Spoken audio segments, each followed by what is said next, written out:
Hi, I'm Katie Ziskind. I own Wisdom Within Counseling in Niantic, Connecticut. You can read more about my practice and our services at wisdomwithinct.com. In this video, I wanted to give you 3 tips when you're feeling just not yourself. Maybe you're having anxiety, you're worried about the future, something really exciting might be happening later, or you could be focused and kind of sad on the past. You might feel like your brain is stuck in an old memory or a regretful experience. Maybe there was a time in your life where you felt out of control and just that life was happening to you. Now you're learning to gain back your personal power. But if you're feeling out of balance, it can be a real drag. It can be so hard to get out of bed or even eat breakfast or go to work. So this video will provide you with some motivating tips to help you get back to being your best self. Tip number 1, go to a local yoga class. Moving energy in a positive way is a great way to get in touch with your mind, your body, and your spirit, because a lot of emotions connect to the mind. So if you can start to work with your mind, gain relaxation skills, learn how to meditate, and really train your mind, you can start to work with motivation from a totally different perspective. Plus, if you're working on depression, moving, exercising, getting that blood flowing, getting your heart beating are great methods to naturally start to create a routine of health and self-care. Because depression usually comes from, let's say you were in a relationship and you were cheated on and now you're feeling depressed because someone's taken away your joy in life. So right now you're going to learn to take back that power by breathing, by meditating in a movement style exercise practice. So if you don't like the gym, yoga is a wonderful way to get in touch with yourself and just stretch and build muscle. It's also a great way to balance your mood. So go to that local yoga class and see if you feel different after that hour of movement. Tip number 2 for taking back self-motivation after a huge major life crisis is to journal. Journaling is a great skill. You can actually write out your thoughts and feelings. You can draw pictures. You can do a web journal or a bullet journal. But you can start by just writing whatever's on your mind. So if you feel like yelling at your partner, write these things down instead before you say something you don't mean. If you feel regretful or sad about something in the past, take a moment and write down all that you're feeling so you can get it on paper, you can reflect, and it will slow your thoughts down so you won't be feeling like a hamster on a wheel anymore. This is a skill called distress tolerance. So you're learning to self-regulate.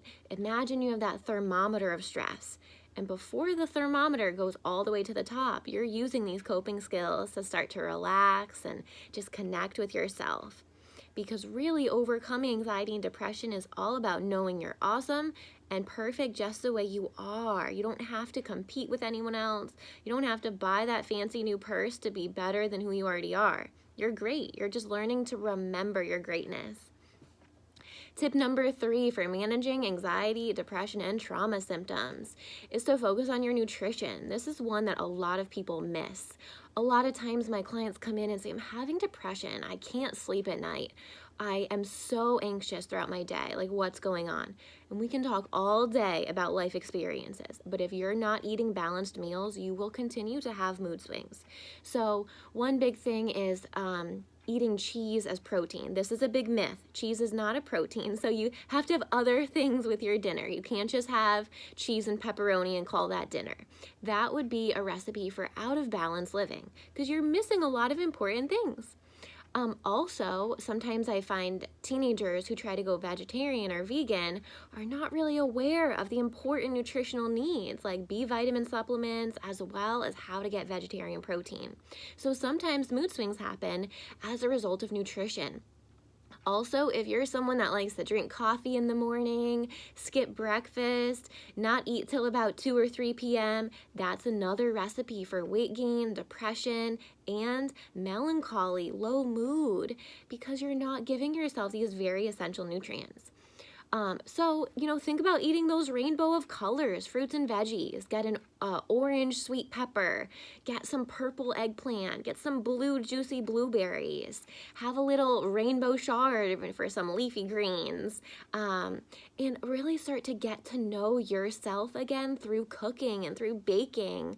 These recipes can actually be a great way to build a toolbox of self-care. So after you go to your yoga class, you might go home and make a little broccoli stir fry, or you might, go to Fiddleheads in New London, Connecticut, a local organic co-op, and just do a little food shopping for yourself. Practice that nutritional self-care as your foundation of mood stabilization and mental health. You want to create routine around your meals, so plan those meals for the same time each day. 8 a.m. breakfast, 12 noon lunch, 3 p.m. snack, 6 p.m. dinner. Same time every day. And that will train your body to get into a routine. And also, if you're on the go a lot, make sure to bring your lunch with you. And you can use, an almond butter sandwich if you're vegan, or you can also go for something, meat-oriented. Yesterday, I had a poke bowl, so it's spelled P-O-K-E, but it's pronounced poke. And it was so fresh. It was like deconstructed sushi, and I loved it. It reminded me to start making some of those at home with brown rice and, daikon radish and a little seaweed salad in there and edamame. So, really start to think about a rainbow of colors to balance your mental health in terms of nutrition.